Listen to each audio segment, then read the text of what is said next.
উন্নত মর্যাদা সম্পন্ন একজন নারী, পবিত্র একজন নারী। কোন অপবিত্র জাতির তিনি স্ত্রী হতে পারেন না। ইসলাম এটা একেবারে নিষেধ। আমি একটি শুধু আয়াত দিচ্ছি, সূরা আল বাকারার 221 নম্বর আয়াত, ওয়ালা তানকিহুল মুশরিকাতি হাত্তা ইউমিননা। তোমরা অর্থাৎ মুসলিম পুরুষরা মূর্তি পূজারিনী নারীদের বিয়ে করো না, হাত্তা ইউমিননা, যাবত তারা ঈমান আনে। ঈমান আনার আগে কোনো হিন্দু মহিলা, মূর্তি পূজারী মহিলাকে বিয়ে করা যাবে না। কোনো বৌদ্ধ, কোনো অন্য যে কোনো যারা সৃষ্টি পূজা করে বিয়ে করা যাবে না। ওয়ালা আমাতুম মুমিনাতুন, আর অবশ্যই একজন মুমিনা কৃতদাসী, খায়রুন মিন মুশরিকা, অনেক উত্তম একজন মুশরিক নারীর চেয়ে। ওয়ালাউ আজাবাতকুম, যদিও সে তোমাদেরকে মুগ্ধ করে। ওয়ালা তুনকিহুল মুশরিকিন, আর তোমরা মুশরিকদের কাছে কন্যা বিয়ে দিও না, মূর্তি পূজারীর কাছে। হিন্দু, বৌদ্ধ, এখানে খ্রিস্টান, ইহুদি সবাই আছে। খ্রিস্টান ইহুদিদের ক্ষেত্রে মুসলিমরা খ্রিস্টান ইহুদি আহলে কিতাব মেয়ে বিয়ে করতে পারবে, কিন্তু খ্রিস্টান ইহুদি পুরুষ মুসলিম নারী বিয়ে করতে পারবে না, তাদের এই মর্যাদা নেই। আর যারা হিন্দু, যারা মুশরিকা, তাদের সাথে আমাদের পুরুষদের সম্পর্ক হারাম, এবং আমাদের নারীদের জন্য কোন মূর্তি পূজারী পুরুষ গ্রহণ করা স্বামী রূপে সম্পূর্ণ নিষিদ্ধ। তো আলা তুনকিহুল মুশরিকিনা হাত্তা ইউমিনু, কোন মুশরিককে বিয়ে করো না, বিয়ে দিও না তার কাছে মুসলিম কন্যাকে, যাবত তারা ঈমান আনে। ঈমান না আনলে সে গ্রহণযোগ্য নয়, অবৈধ এটা সম্পর্ক।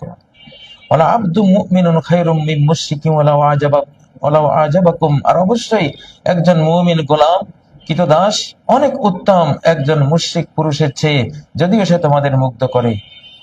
উলাইকা ইয়াদউনা ইলান নার, কারণ এরা আগুনের দিকে ডাকে। আল্লাহু ইয়াদউ ইলাল জান্নাহ, আল্লাহ জান্নাতের দিকে ডাকেন। ওয়াল মাগফিরা, এবং ক্ষমার দিকে ডাকেন, বিইজনি, তার অনুমতি ক্রমে। তো এটি সূরা আল বাকারা 221 নম্বর আয়াত। ক্লিয়ার? তাহলে কোন ইসকনের ফাঁদে মুসলিমা মায়েরা, মুসলিমা তরুণীরা পা দিবেন না, ওরা হারাম, আপনার জন্য নিষেধ। অনেক কথা এখানে আছে, তো ব্যাখ্যায় যাব না। আমি যেটা শিরোনাম দিয়েছি যে নারী নষ্ট করেই রাষ্ট্র নষ্ট, ধ্বংস করা যায়, বহুবার দিয়েছি। এটা ইসলামের রাষ্ট্রবিজ্ঞান, নারী বিজ্ঞানটাই আমাদের রাষ্ট্রবিজ্ঞান। নারী হেফাজত মানেই রাষ্ট্র হেফাজত। একটা নারীকে শালীন ড্রেসে হেফাজত করলেন, সে ঢেকে রাখার জিনিস। সৃষ্টিকর্তা যেটা ঢেকে রাখছেন, রাখার কথা বলছেন, সেটাকে ঢেকে রাখাই সুন্দর। যাকে প্রকাশ্য রাখার হুকুম দিচ্ছেন, তাকে প্রকাশ্য রাখাই সুন্দর। মূল্যবান সোনা, রূপামণি, মুক্তা সেইফে রাখা হয়, ঢেকে রাখা হয়, আলমারিতে রাখা হয়, কোটার ভিতরে রাখা হয়, তারপরে সেখানে কলাপসিবল গেট সেখানে রাখা হয়, সেখানে আবার প্রহরীও রাখা হয়। কত সেফটি! প্রিয় বন্ধুরা, মাদারল্যান্ড পৃথিবীতে, আমি বহুবার বলেছি, শুধু মাদারল্যান্ড আছে, ফাদারল্যান্ড নাই। মানে মাদার ঠিক, মা যদি ঠিক হেফাজত হয়ে যায়, সুরক্ষিত থাকে, সে তার সৃষ্টিকর্তা প্রদত্ত যেই নিয়ম নীতি আছে সেটা ফলো করে সে সুরক্ষিত থাকে, তাহলে আপনার ল্যান্ড সুরক্ষিত থাকবে। নারী যদি অরক্ষিত হয়, নষ্ট ভ্রষ্ট পথে চলে যায়, রাষ্ট্র নষ্ট ভ্রষ্ট পথে চলে যাবে, রাখতে পারবেন না। আমি কতগুলো এক্সাম্পল দেব কোরআন থেকে। আল কোরআনে যে বিজ্ঞানটা আমরা ঘাটলে, গবেষণা করলে পাবো, সেটা হলো, দেখবেন, নারী বিজ্ঞান মানে রাষ্ট্রবিজ্ঞান, নারী রক্ষা মানে রাষ্ট্র রক্ষা, নারী হেফাজত মানে রাষ্ট্র হেফাজত, নারীকে নষ্ট করা মানে রাষ্ট্রকে নষ্ট করা। এই জন্যই আমাদের নারীদের নষ্ট করতে আসছে পশ্চিমারা, ইহুদিরা, ইসকনরা। শুধু নারী নারী নারী নারী, নারী স্বাধীনতা, নারী ক্ষমতা, নারী উন্নয়ন, মনে হয় যেন আমাদের নারীরা কত যে মজলুম, অথচ তাদের নারীরাই প্রতি 1 লাখ নতুন ইসলাম কবুলকারীর মধ্যে আমেরিকায়, ইউরোপে, অস্ট্রেলিয়া, সর্বত্র 1 লক্ষ লোক যদি ইসলাম কবুল করে, সেখানে 75,000 হয় নারী। তাদের নারীরাই এখন বানের পানির মতো ইসলামের দিকে এগিয়ে আসছে, কারণ তারা সর্বহারা হয়েছে। নারীরা পশ্চিমা সমাজের সর্বহারা। 2024 পরবর্তী এই শতাব্দীটা ইসলামের শতাব্দী, মানে বোরকা পরিহিতা মায়েদের শতাব্দী, শালীন ড্রেস পরিহিতা মায়েদের শতাব্দী, নারীদের শতাব্দী, চেস্ট উইমেনদের শতাব্দী। বিগত শতাব্দী ছিল যারা অপবিত্রা, নষ্টা ভ্রষ্টা পথে চলে গিয়েছেন জেনে বা না জেনে, ইহুদি, জায়নিস্ট, ইসকন ইত্যাদির চক্রান্তে, ইবলিসের চক্রান্তে। তাদের শতাব্দী শেষ। আমি সাবধান করে দিচ্ছি, আমাদের নারী নিয়ে আপনাদের কোনো বিধান দিতে হবে না।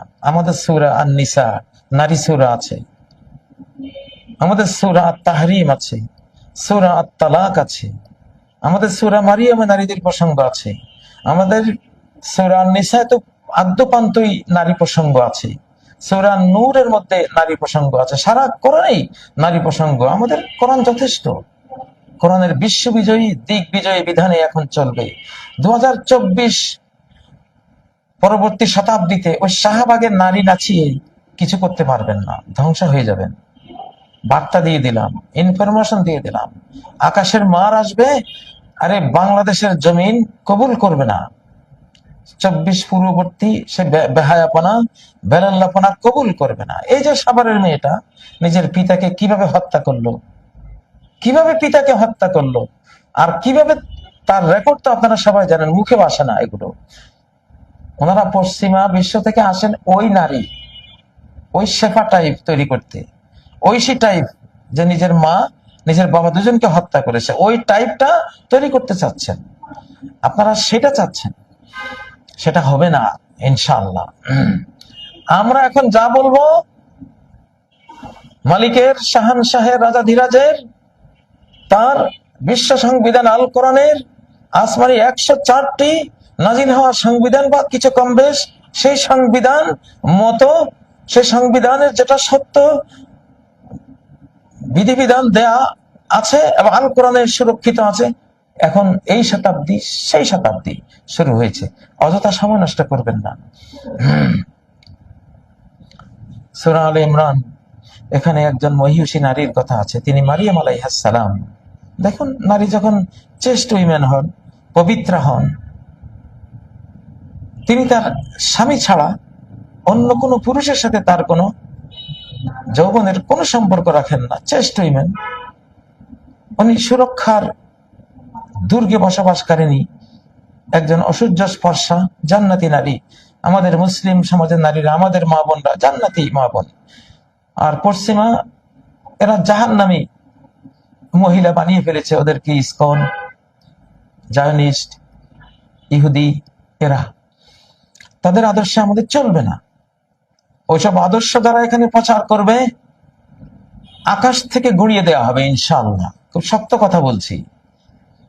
ওই যে নতুন করে নারী কার্ড, নতুন করে জঙ্গিবাদের কার্ড খেলতে শুরু করেছেন যারা, তওবা করেন, ইস্তেগফার করেন।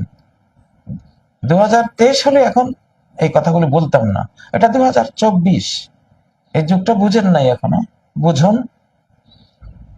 কিভাবে আকাশ থেকে মার আসতেছে, কিভাবে জমিনে মিরাকল ঘটনাগুলো ঘটতেছে, লক্ষ্য রাখুন। আচ্ছা, সেই চেস্ট উইমেন হযরত মারিয়াম আলাইহিস সালাম, তার একটি সন্তান, তার নাম ঈসা আলাইহিস সালাম,